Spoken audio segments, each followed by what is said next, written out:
Donc, la troisième table ronde porte le nom, exactement comme le nom de notre événement de cette édition. Ça s'appelle la créativité sans frontières. Donc, de cette table ronde, on a notre cher ami Corentin Quito, qui est notre ami depuis très longtemps, qui est aussi consultant stratégique dans la haute joaillerie et la joaillerie, qui sera notre modérateur. Je vous présente un après l'autre. Il y aura Pierre Garnet, qui est notre cher designer industriel, Frédéric Manet, un talentueux dans la joaillerie, et Karine Arabien, c'est la lauréate du Grand Prix de Paris, aussi notre cher ami designer avec qui on a travaillé depuis longtemps.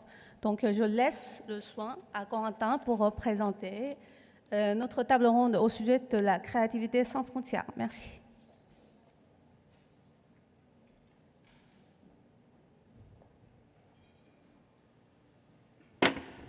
Excusez-moi, je vais prendre mon téléphone, non pas pour prendre des communications, mais pour surveiller l'heure, puisque j'ai eu des instructions formelles et impératives sur lesquelles ça devait faire au maximum 50 minutes et que j'étais personnellement responsable de la durée de cette table ronde. Voilà.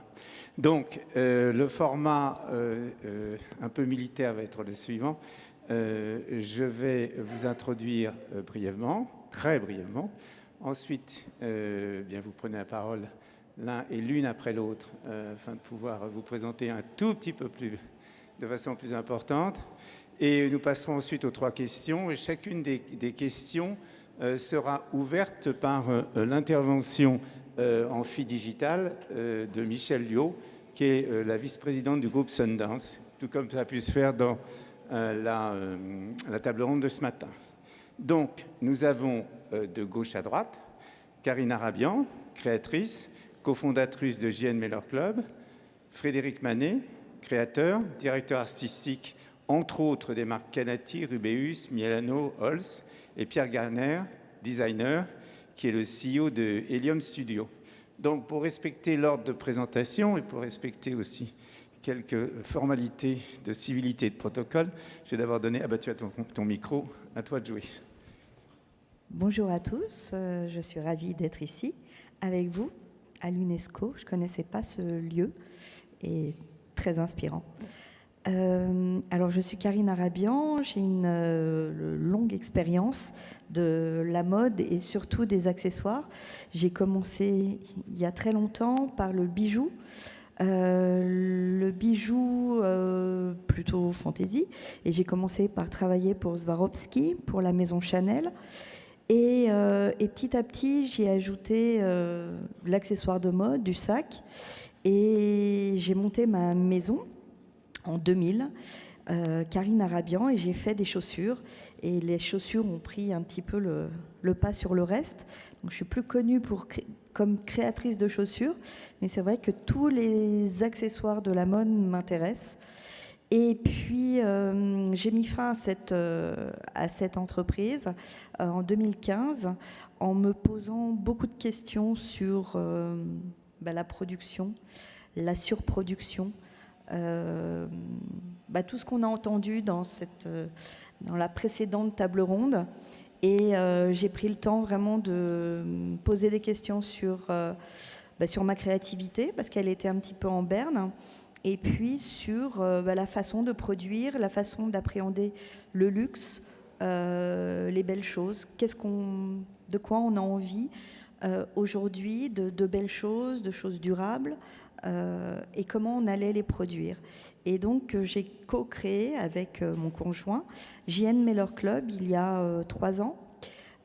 Premier pop-up un mois avant le premier confinement. Donc ça a été un petit peu compliqué. Ça nous a permis de prendre le temps de réfléchir encore. Et puis il y a eu la vie, la chance. On a gagné le Grand Prix de la Ville de Paris en 2021 dans la section mode. Et avec ce projet, ce qui est important pour nous, c'est de faire reculer un petit peu les frontières entre les produits. On se place vraiment dans ces frontières entre mode, design, mode, art, voilà, on aime cette transversalité. Et puis, on sort de la Design Week, on a présenté des objets plutôt décoratifs, ce qu'on appelle des bijoux d'intérieur, parce que j'y ai ajouté tout mon savoir-faire dans la bijouterie. Karine, si je puis me permettre, ouais, ce sera l'objet des questions. Et donc, on vient de faire la Design Week et à la fin du mois, voilà, on fera la Fashion Week. Voilà. Maintenant, c'est la parole à Frédéric. Essayez d'être bref, mais de façon moins extensive. Très bien, je suis très bavard, donc je vais être concis. Bonjour à tous, je suis ravi d'être parmi vous. Merci Bonjour Brand pour votre accueil. Donc, je suis Frédéric Manet, je suis designer spécialisé dans le bijou, notamment la haute joaillerie, l'objet d'art et l'objet précieux. Donc, j'ai été formé à l'école Créapol, qui est une école de design, et également à la haute école de joaillerie. Donc aujourd'hui, mon métier, je le pratique de façon hybride, mélangeant les arts joailliers, l'artisanat d'art français et les nouvelles technologies. J'ai fondé un collectif de jeunes entrepreneurs qui s'appelle l'Orchestre Joaillier, dont la vocation est de présenter à parts égales designers, façonniers, métiers d'art, photographes et artistes autour de projets co-signés à parts égales. La partie éthique et environnementale est aussi également une de nos préoccupations. Donc voilà, quelques mots. Merci Frédéric. Donc Pierre, la parole est à toi. Merci. Et merci à Bonjour Brand pour cette invitation. Je suis aussi ravi de participer à cette table ronde. Donc moi, je suis designer, alors un peu particulier. Je suis ni dans la mode, ni dans les bijoux, ni dans la joaillerie. Je suis designer industriel.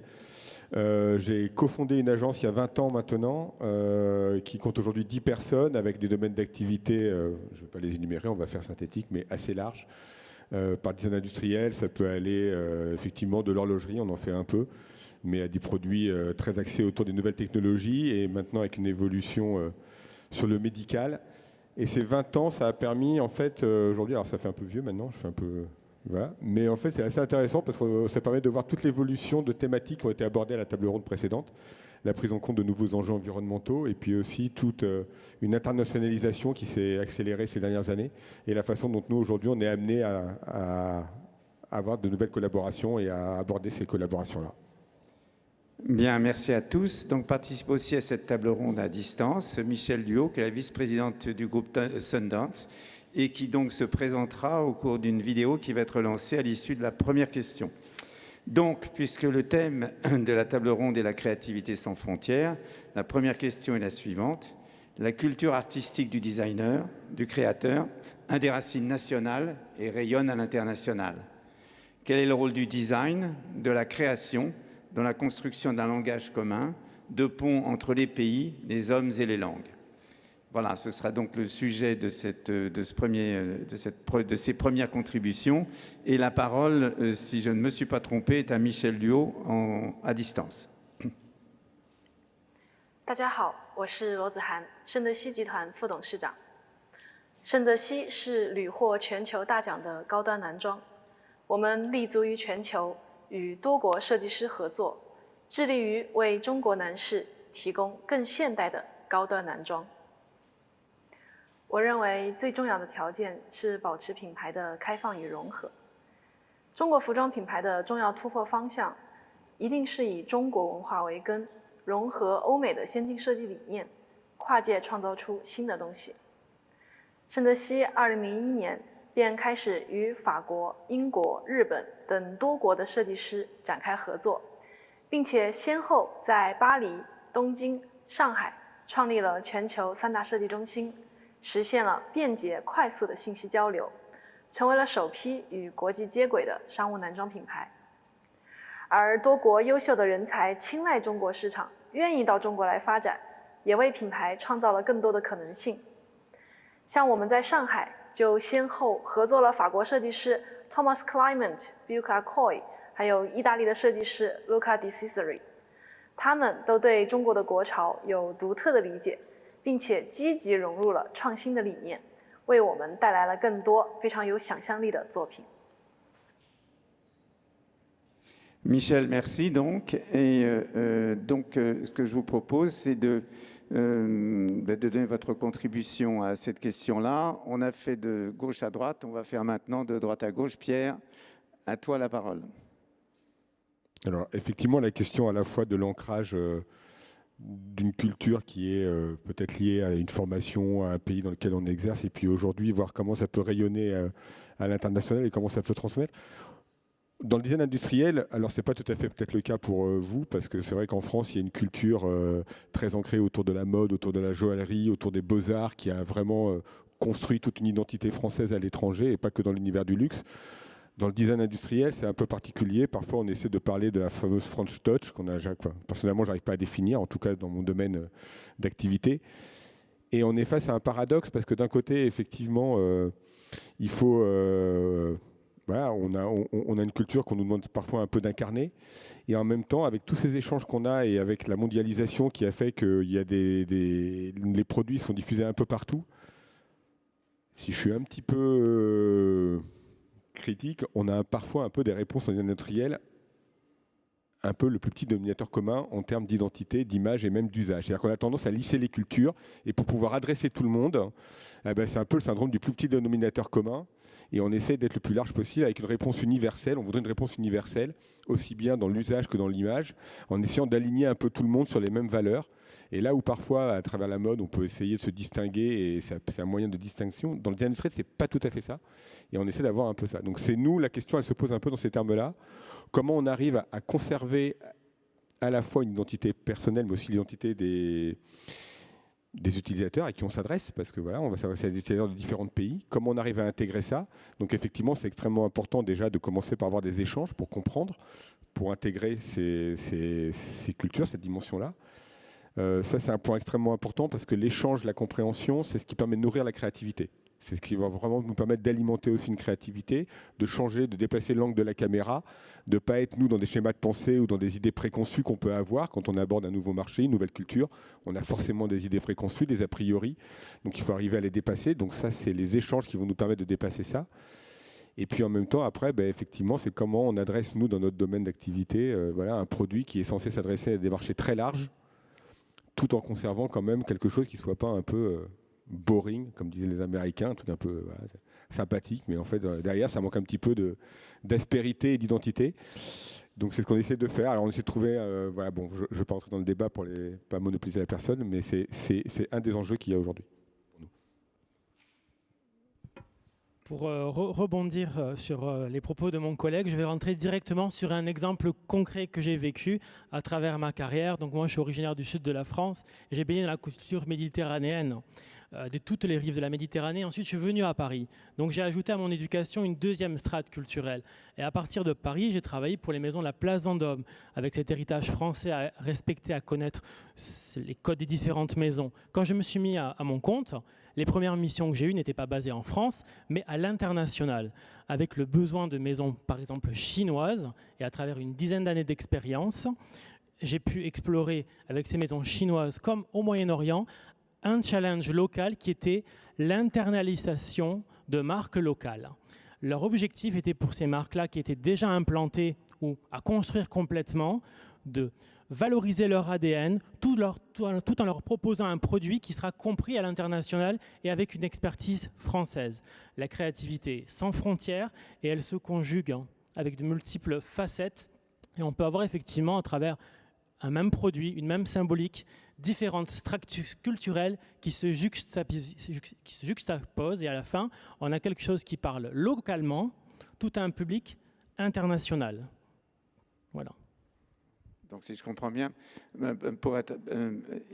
il faut coller le plus possible à son identité nationale ou personnelle individuelle pour pouvoir s'exprimer, être compris de façon transnationale, si je puis dire.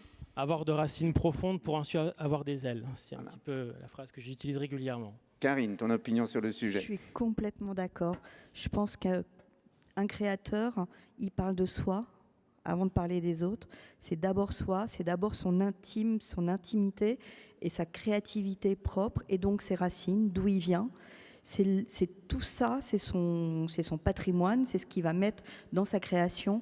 Et plus il sera dans l'intime, plus il parlera à l'univers, en fait. C'est vraiment faire ce lien. Et on le voit, en fait, je sais pas, des exemples d'artistes qui ont été extrêmement singuliers et qui ont parlé de leur histoire singulière, et qui sont devenus, je sais pas, je pense à David Bowie, qui était quand même quelqu'un de très très singulier et qui a eu voilà, un retentissement plutôt mondial. Donc je pense que d'abord le créateur doit parler de soi et de ses racines, qu'elles soient méridionales, qu'elles soient plutôt orientales pour moi-même. Voilà, je suis d'origine arménienne, je ne mets pas forcément l'Arménie dans mes créations, mais ça parle de moi. Et ça, c'est une clé de compréhension pour tout le monde. Et c'est ce qu'on cherche chez un créateur, c'est sa singularité, c'est qu'il parle de lui. D'accord, donc si je comprends bien, c'est manifester, réussir à communiquer et ton intimité culturelle ou ton intimité individuelle artistique, c'est ce qui permet de toucher à l'individuel, à l'universel de la condition humaine. De ce point de vue... C'est exactement ça. D'accord. Bon, eh bien écoutez, merci pour ces contributions. On va donc passer à la seconde question. Et la seconde question est justement, dans le prolongement de la première, puisque, disons, nous sommes convaincus que c'est l'intime individuel qui manifeste l'universel humain de sa totalité. Comment est-ce que cela se manifeste? Donc la question est la suivante, c'est comment se manifeste dans votre activité votre rôle de révélateur de valeurs communes, au-delà des barrières de langue, de culture et de pays. À l'inverse, quelles difficultés de traduction, si je puis dire, avez-vous rencontrées dans ce travail? Donc, une fois encore, on va donner, pour introduire cette deuxième question, la parole à Michel. Et puis ensuite, on fera donc de gauche à droite, en commençant par Karine. Et ce qui serait bien, c'est de pouvoir illustrer ça par quelques-uns des réussites que vous avez eues dans votre activité ou au contraire des difficultés que vous avez pu rencontrer. Donc, Michel, la parole est à vous pour introduire la deuxième question. 我认为最需要注意的就是要去积极地演绎中国文化。当前中国文化正在崛起，中国新生代消费者的观念在觉醒。 消费的需求正在升级，像国潮、颜值、科技、品质，都是我们年轻消费者购买服装的关键词。为此，我们的经验呢是要结合国际流行趋势、设计理念及中国消费者的需求，创造出跨界的新品类、新产品。如圣德西羽绒夹克的诞生，就是一个非常典型的案例。羽绒服在中国有2000多年的历史。 是贵族的保暖礼服，而夹克起源于法国，因其利落的外形成为了魅力与精致的代名词。我们携手法国设计师 Buka Koi， 结合两者的优势，打造出了创新性的羽绒夹克，为消费者带来兼具风度和温度的着装体验。Merci Michel. Donc Karine, la parole est à toi. Alors, je trouve que alors, je reprends donc ce besoin de créer quelque chose d'intime qui parle de soi. Et après, dans la réalité, il y a les tailles. Quand on parle de mode, il y a les tailles, il y a la morphologie. Tous les peuples ne se ressemblent pas. Et j'ai fait beaucoup de chaussures. Et là, on se heurte à des morphologies différentes. Juste un exemple, au Japon, la chaussure est quelque chose d'assez nouveau jusqu'à après-guerre. Les femmes portaient des mules pour aller vite et donc ont des pieds très très larges. Et donc, voilà, quand on veut s'exporter, eh bien, industriellement, il faut penser à ça et il faut s'adapter à des marchés et à des morphologies différentes. Et juste un autre exemple, j'ai travaillé en Chine, j'ai créé une joint venture avec un groupe chinois et on voulait travailler sur justement cette culture chinoise, la culture ancestrale. Et là, je suis allée chercher la tradition de la broderie, de la soie. Et là, c'était très compliqué de trouver des artisans, mais on a réussi à faire une chaussure assez admirable, toute en soie et toute brodée main.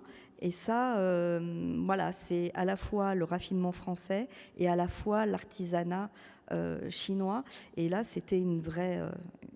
Voilà, c'était une vraie découverte pour nos deux cultures et il se passait vraiment quelque chose. Donc à chaque fois, passer les frontières, pour moi, c'est plus un défi technologique, un défi artisanal et un défi de production.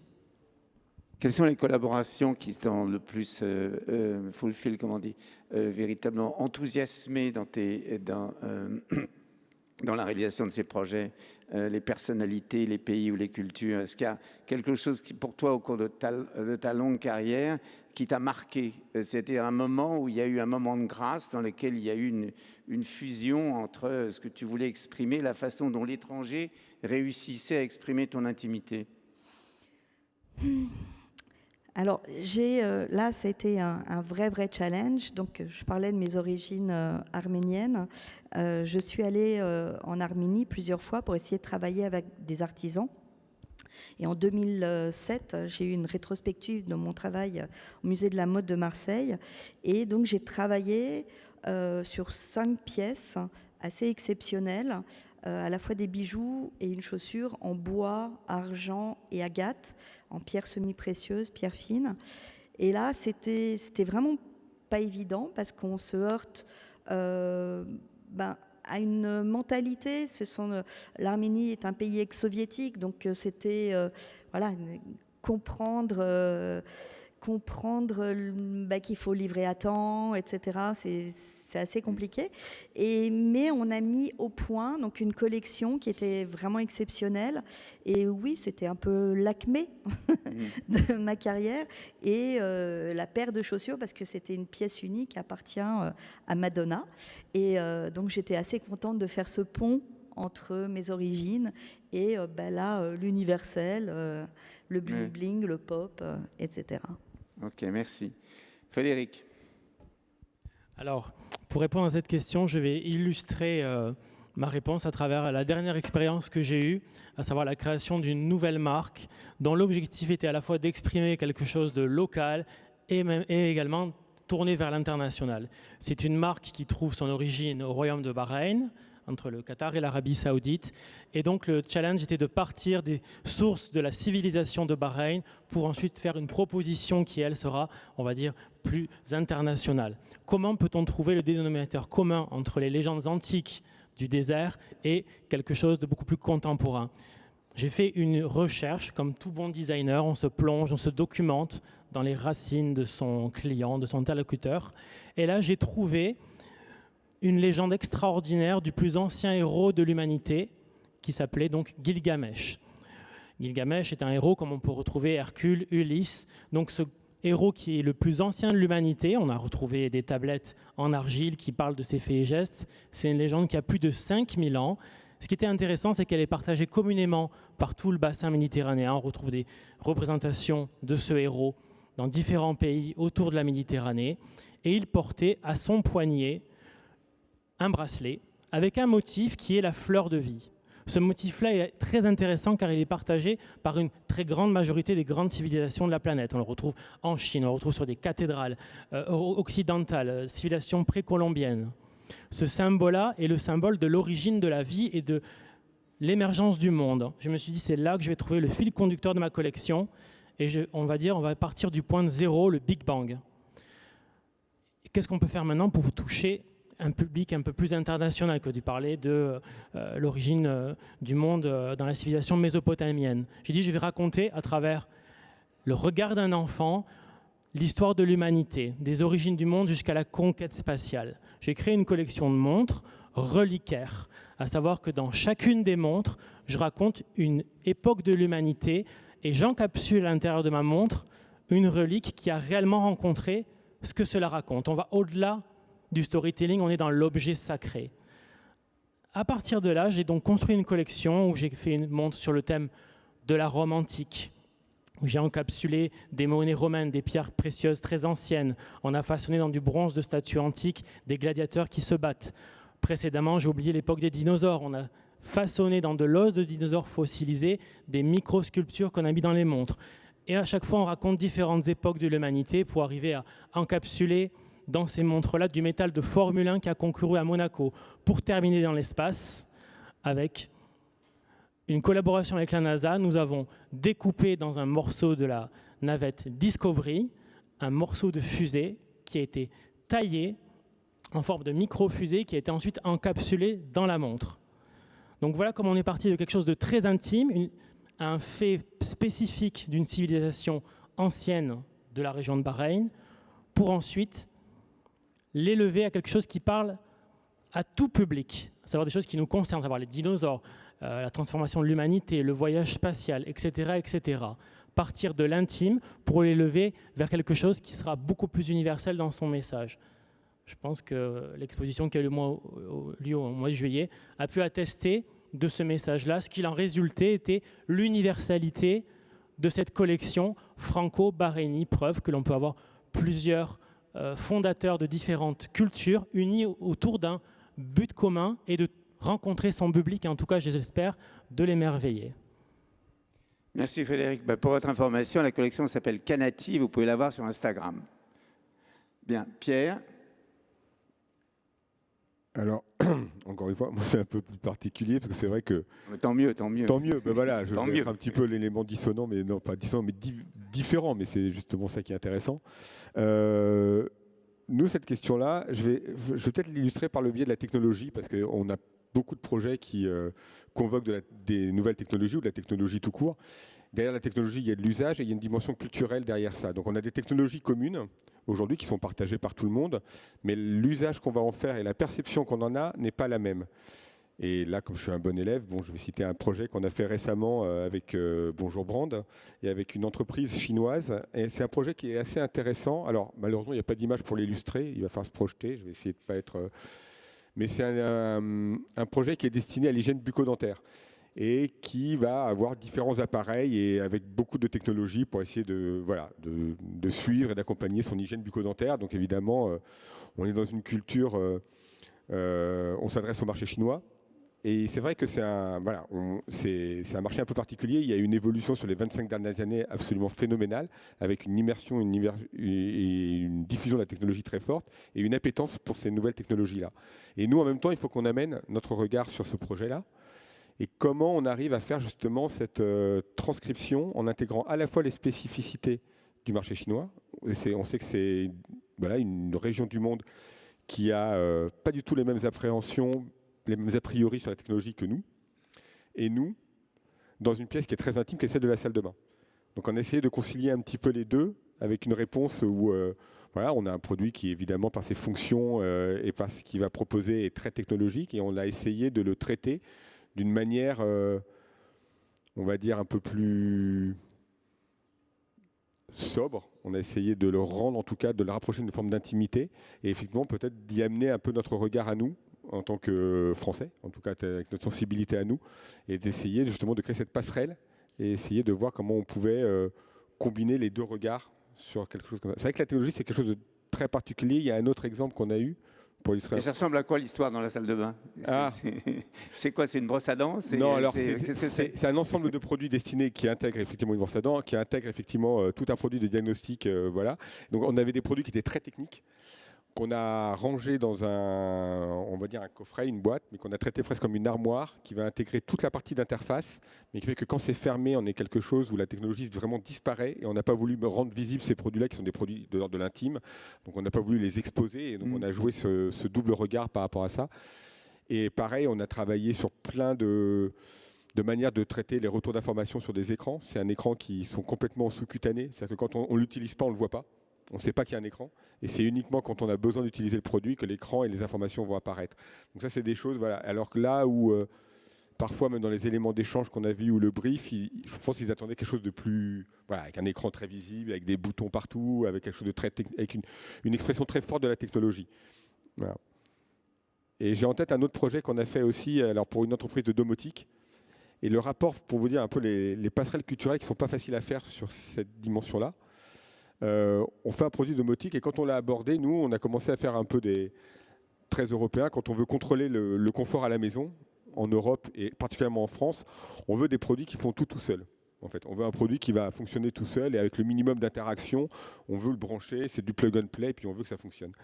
Et donc, dès qu'on a adressé le marché asiatique et principalement le marché japonais, on s'est rendu compte que c'était quand même sensiblement différent. Ils n'ont pas du tout le même rapport à la technologie, encore une fois. Et eux, par contre, ils avaient plutôt une appétence sur des produits qu'ils puissent contrôler.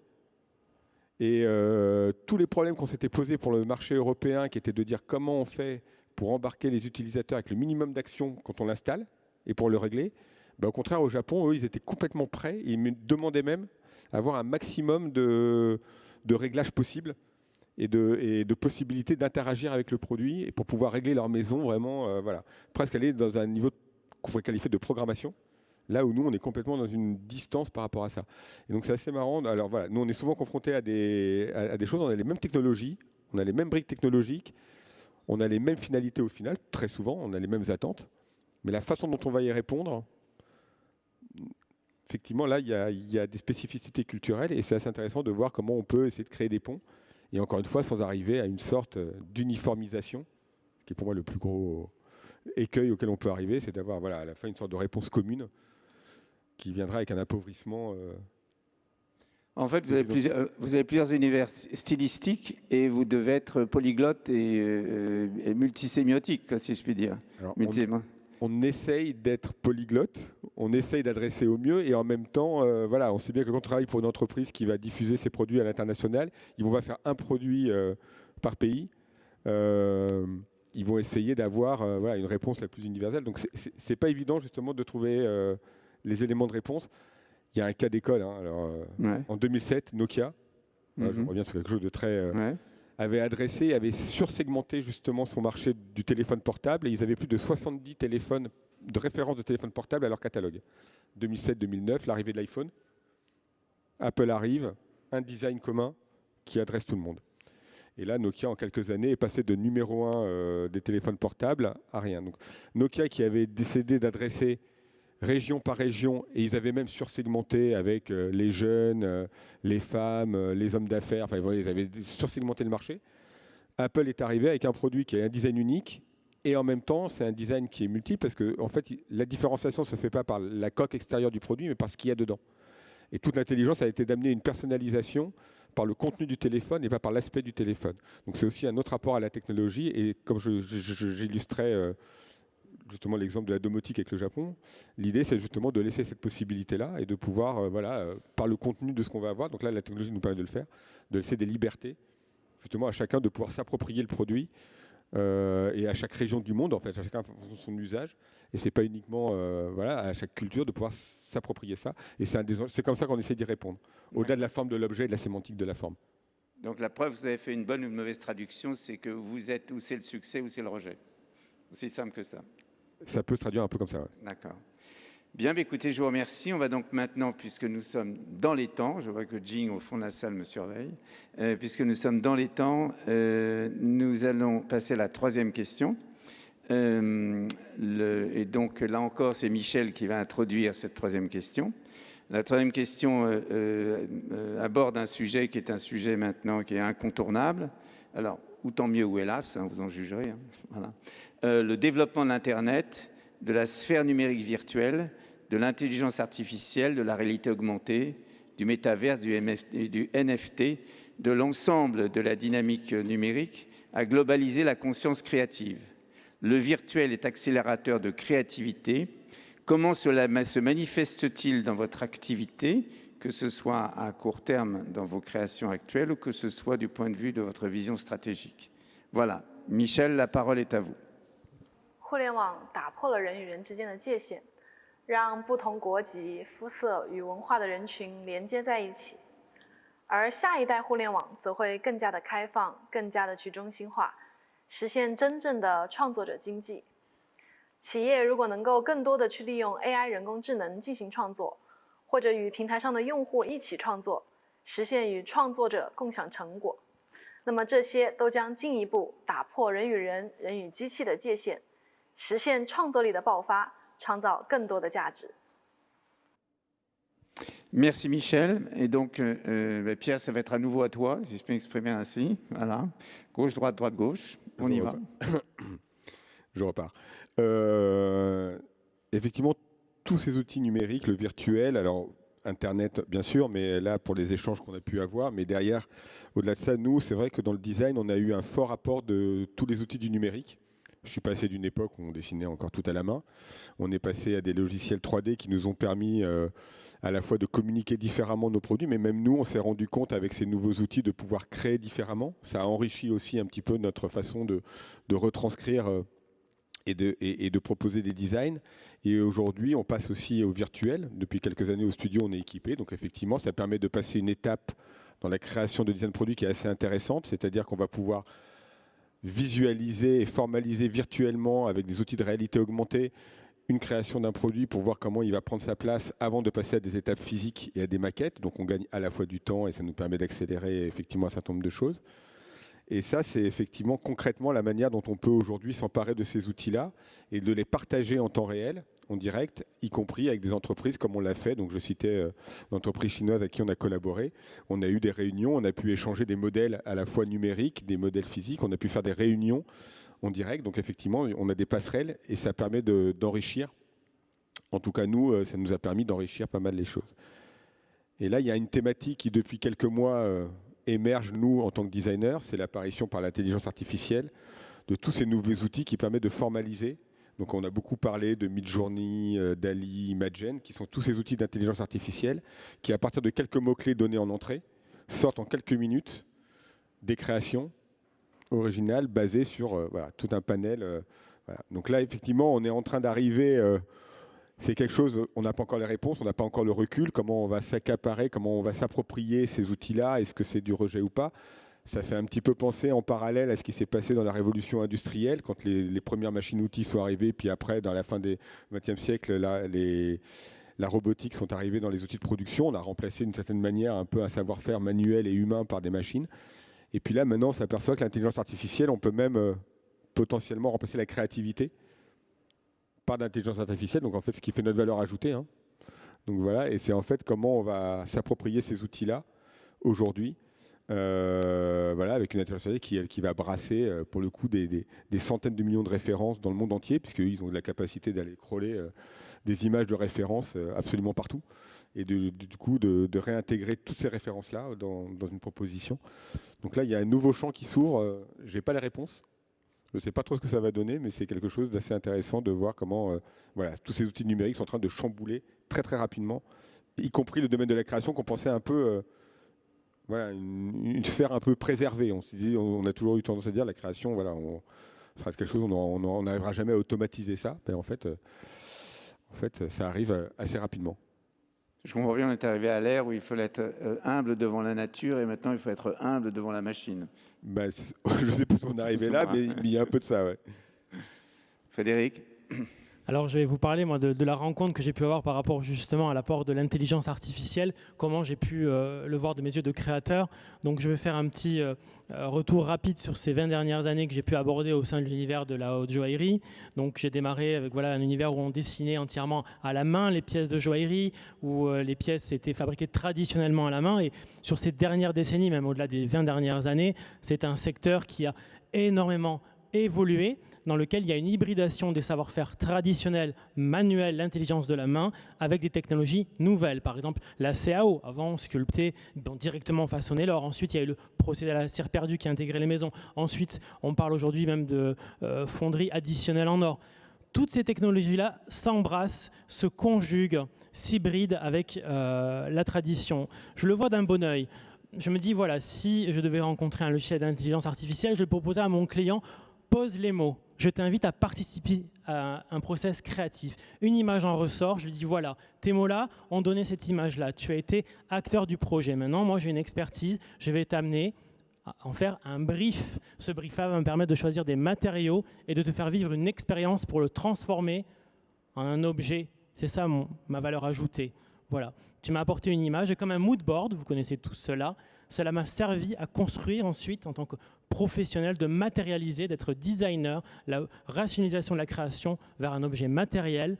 Donc je le vois d'un bon œil, comme toute technologie passée, on voit au départ, oh mon Dieu, ça va nous remplacer. Ben non, on va en faire un allié et un outil. Ensuite, bon, au-delà d'Internet, de parler d'Instagram, qui est un formidable outil pour des créateurs indépendants comme moi pour se faire connaître de par le monde. J'ai plus rapidement eu de contrats à travers le monde que mes propres voisins étant basés à 2 pas de la place Vendôme. Donc, pour moi, ça a été une formidable vitrine. Enfin, pour terminer, par rapport au NFT. Donc, pareil, je me dis, qu'est-ce que je vais faire de ça, moi ? Mais au contraire, ça a été un outil très intéressant pour la marque Kanati, dont je vous ai parlé. Kanati objets d'art, qui sont des objets d'art apportés sous forme de montres. On a développé des NFT de chacune des montres avec une blockchain afin de pouvoir mettre sous forme de certificat les matières qui sont composées dans chacune des montres. Donc, vous l'avez compris, il y a des matériaux exotiques dans ces montres. Vous avez parlé d'os de dinosaures fossilisés, de morceaux de fusée. Il y a également des métaux précieux comme de l'or, des pierres précieuses ayant un caratage. Donc cela permet, ce NFT, d'avoir avec la blockchain comme un passeport dans lequel on vient mettre tous les éléments pour attester de l'originalité de cette pièce unique et singulière. Cela permet aussi de cautionner des matériaux qui n'étaient pas considérés comme nobles dans les secteurs de l'horlogerie et de la joaillerie, à savoir des détritus. Je suis très fier de pouvoir dire j'utilise de l'upcycling de luxe. J'ai recyclé des épaves, mais pas n'importe quelle épave, l'épave d'une fusée. Là, dernièrement, j'ai acheté un morceau du Titanic. Bon, pas la proue en avant, mais une toute petite pièce qui va me servir de pouvoir faire un minuscule bateau à l'intérieur d'une des montres. Donc cela permet justement de pouvoir valoriser des matériaux pauvres à travers un storytelling hallucinant, puisque ce sont des reliques, et d'en faire un NFT, et ensuite une blockchain pour pouvoir justement l'intégrer dans quelque chose qui est un discours du moment, et de rajouter de l'intérêt à un objet d'art qui pourrait être considéré comme un musée. Et c'est un musée, mais ancré dans une réalité, une communication et des outils qui peuvent être au service de cette tradition. Tradition et innovation, je pense que c'est quelque chose qui se conjugue bien aujourd'hui dans l'univers de la haute joaillerie. Merci Frédéric. Karine, la parole est à toi. Alors moi, c'est vrai que je m'inscris vraiment à l'opposé. Et quand on a commencé JN Mellor Club, la technologie n'entrait pas du tout, mais alors du tout dans notre projet. Et alors, on n'est pas contre les réseaux sociaux, le digital, bien sûr, on a un site, etc. Mais en fait, on est allé vers le... Comment dire, l'upcycling de luxe, bien sûr. Donc, on récupère nos matières premières, mais on est allé plus loin parce que, en fait, pendant des années, j'ai créé, j'ai dessiné, et on s'est dit, en fait, qu'est-ce qu'il y a de plus intéressant que le dessin d'un créateur? C'est en fait des choses qui sont déjà toutes faites, qui sont issues de la nature ou de la rue. Et donc,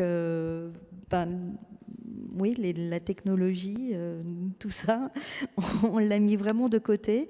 Et donc, notre premier projet était de glaner des gravats sur des chantiers pendant le premier confinement et de les recouvrir de cuir, de les gainer de cuir et de les coudre voilà, façon cellier à l'ancienne. Et donc, on a un objet qui n'a pas été dessiné, qui a sa propre forme et qui, là, nous fait rebondir et nous donne des formes pour faire des objets et des accessoires de mode. On en fait des sortes de pochettes, etc. Et donc, on est vraiment dans une sorte d'archaïsme, un archaïsme plutôt raffiné, plutôt on utilise des cuirs très bruts, on ne les double pas, on enlève tout ce qui est renfort, colle toxique, etc. pour avoir voilà, le sac le plus pur et mettre en valeur justement ces matières d'exception.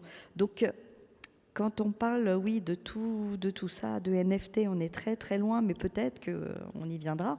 Mais toute cette technologie, pour le moment, on essaye de s'en tenir très très éloigné. Et en fait, le bonheur de ces dernières années, de ces 2 dernières années, ça a été de mettre les mains dans le cambouis, comme on dit, et de travailler de mes mains.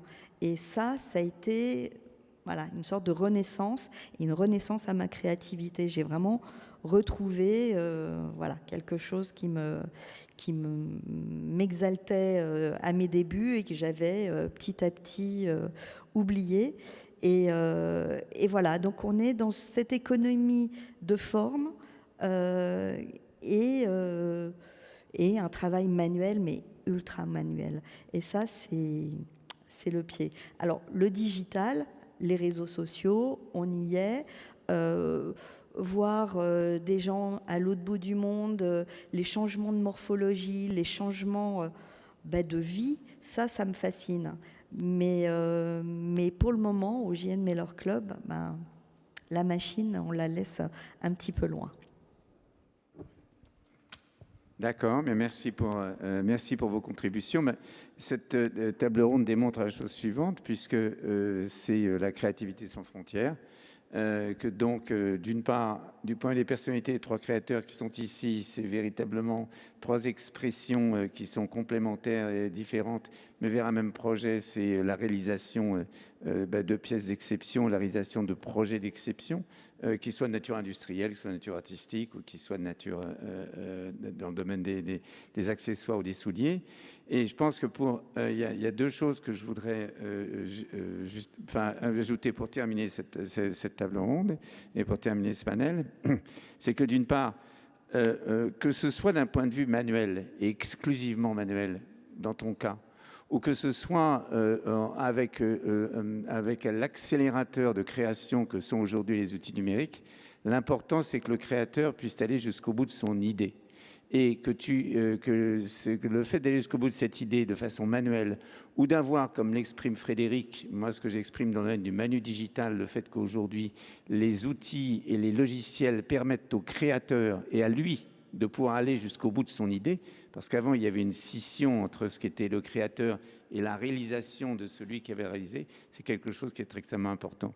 Et puis d'autre part, il y aura aussi quelque chose qui est très intéressant de la part de Bonjour Brand, c'est de consacrer lors du prochain forum aussi une partie à, en revanche, l'évolution et l'explosion phénoménale de l'ensemble des outils numériques, de l'ensemble des outils digitaux et de l'ensemble des outils de réalité virtuelle et de réalité conceptuelle en Chine, qui de ce point de vue est à une avance, je considère, sur le reste du monde, considérable. Et il y aurait donc quelque chose qui serait intéressant, c'est de confronter aujourd'hui l'évolution du numérique, je dirais, en Chine et l'évolution numérique hors Chine. Voilà, nous en avons terminé. Nous sommes dans les délais, c'est-à-dire il est 15h50. Je ne sais pas s'il y a encore quelqu'un de Bonjour Brand pour pouvoir ici clôturer cette table ronde. Ce serait intéressant d'avoir Zen quelque part. Merci. Voilà, donc Zen, nous avons rempli notre mandat. On a été concis, précis, passionnant et dans les temps.